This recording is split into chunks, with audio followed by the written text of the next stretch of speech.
एक सेठ दूरदराज के राज्यों में कपड़ों का व्यापार करता था।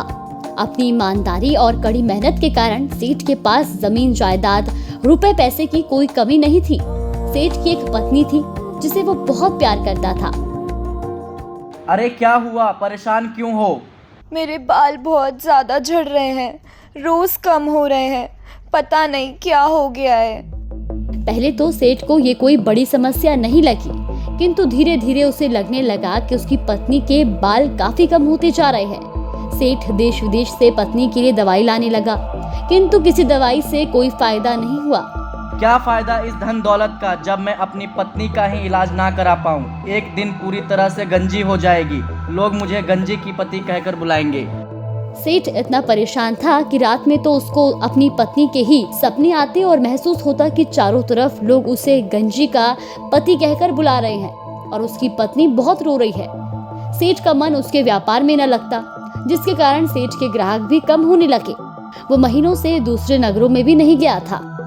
एक दिन जब सेठ की पत्नी स्नान करके बाहर आई तो सच में ही उसके सारे बाल गायब हो चुके थे और वो पूरी तरह से गंजी हो चुकी थी।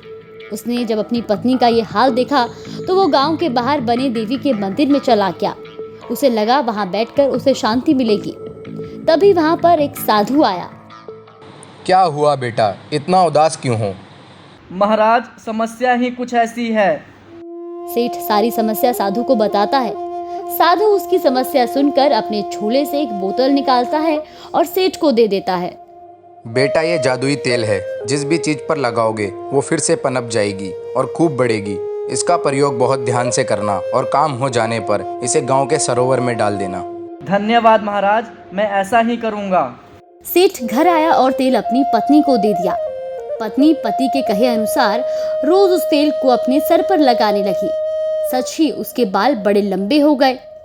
सेठ की सारी परेशानी दूर हो गई और वो दूसरे नगर में व्यापार के लिए गया। किंतु जब वो एक हफ्ते बाद लौट कर आया तो पत्नी को देखकर हैरान हो गया।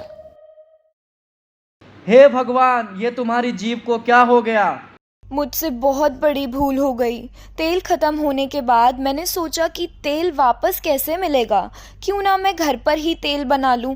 ऐसा सोचकर मैंने तेल का स्वाद लेना चाहा कि जान सकूं कि इस तेल में क्या क्या मिला है, और ऐसा करते करते मेरी जीभ इतनी बड़ी हो गई। सेठ सिर पकड़कर बैठ गया। वो समझ गया कि अब इस समस्या का कोई निदान नहीं।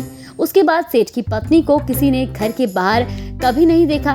ये कहावत बन गई कि पत्नियों की जीभ बहुत लंबी होती है।